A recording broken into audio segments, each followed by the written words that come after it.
Okay, good morning everybody. So we're getting a little bit of a late start on the homestead today, but one big project I wanted everyone to see is our first batch of chicks for the year. So we start a lot later than most places. Rural Canada, rural BC is, well, I mean, we still have snow on the ground. So it's spring, sure, but we celebrated Earth Day by breaking ice. So anyways, these here are our fresh hatched babies. They're about 2.5 weeks old now. They came from our own eggs. They were born, incubated and hatched in our incubator. It's a Hovebator. I absolutely love it. It's on its 5th year, I think, of hatching, and it's just fantastic. The turner finally broke, but that's fine. I have a hand. I can turn the eggs by hand. So I know you can't see these babies very well, but I'm gonna pick each one up and put them in their new brooder. So we start them off in the house. This is a little hen. We start them off in the house so that we can keep a super close eye on them. We can make sure they don't run out of food and water. And then now we move them to this big brooder. So it's full of straw. It's hard to see with the red light, but this is the base where I put their water so they can't tip it. And then this is all straw and bedding, and of course their heat. There you go, little baby. So there's one.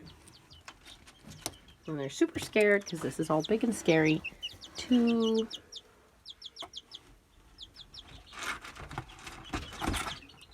Ooh, look at this one. This one's cool. Little dude. This actually looks like a little hen as well. 3. That is a goat trying to get in to the green room with me.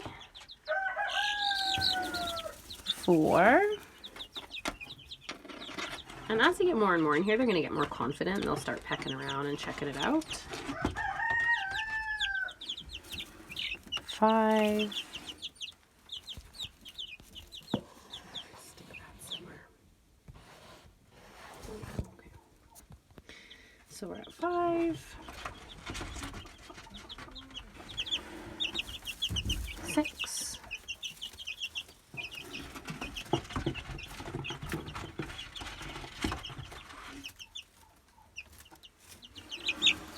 7. Ooh.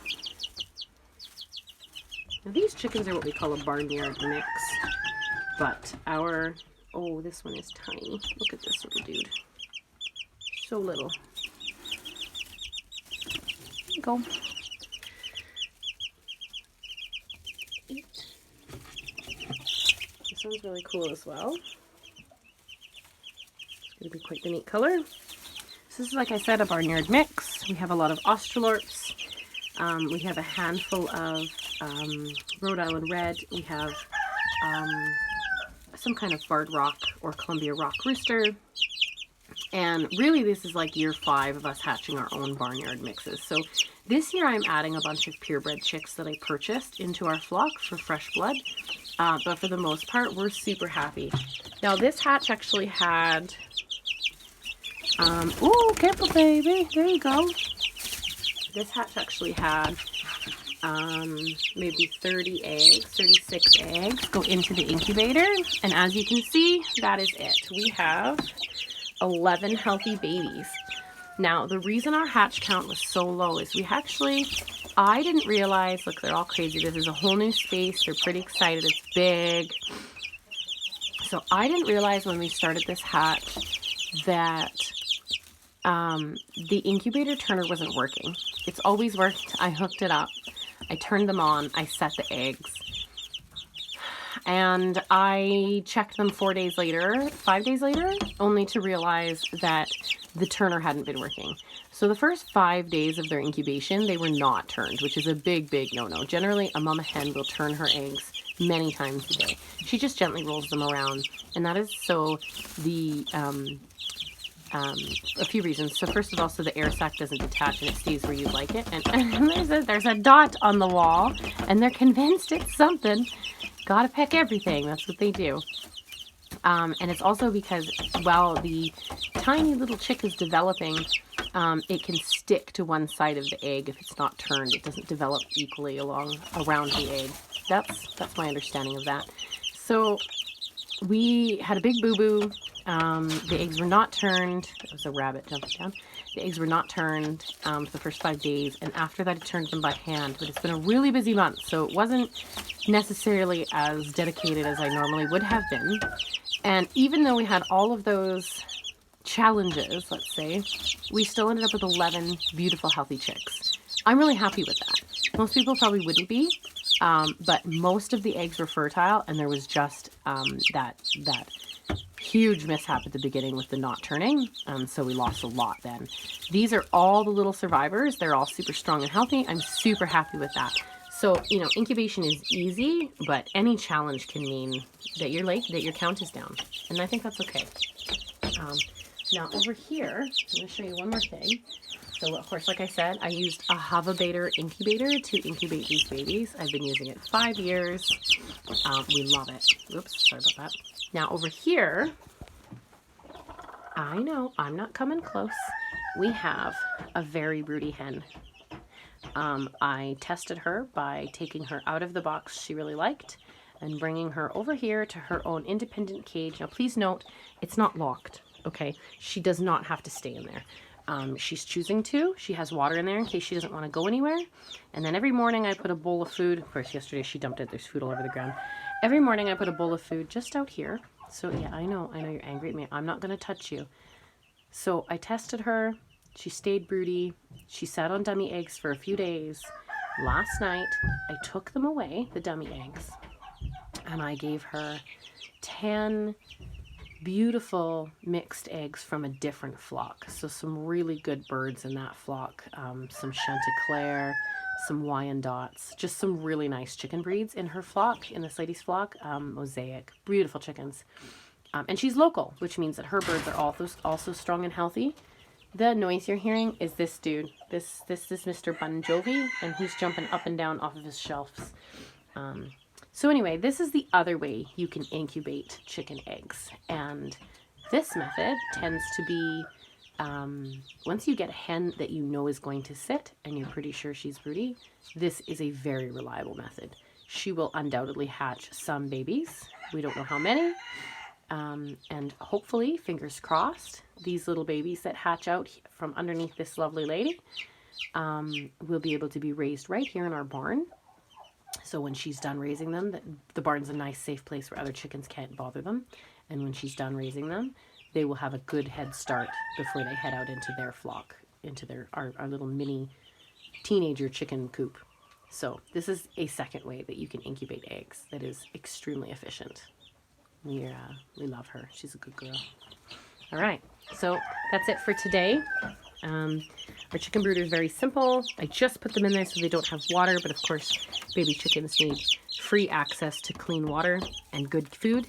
Now, if possible, you want to start them on a non-medicated crumble. I understand some people have to use medicated crumble for whatever reason. Maybe your barnyard is mucky where they will be going. I find it's better to give them the unmedicated starter, and that is because some of the medication, the amprolium specifically, can inhibit vitamin uptake, which actually makes it so the baby chicks do not get the best start. They might not be taking up those protozoa because they're taking the amprolium in their feed, but they're also not going to get the same vitamins and minerals that they need to thrive. So in my operation, I suppose you could call it, I do not do medicated feed in the beginning. We do the unmedicated crumble. I also grind flax, chia seeds, and organic oats, and I add that so they're not just eating the crumble. We also look at them scratching around. Good job, guys. They're happy, they're warm, they like it here. This is absolutely perfect. This was the great time.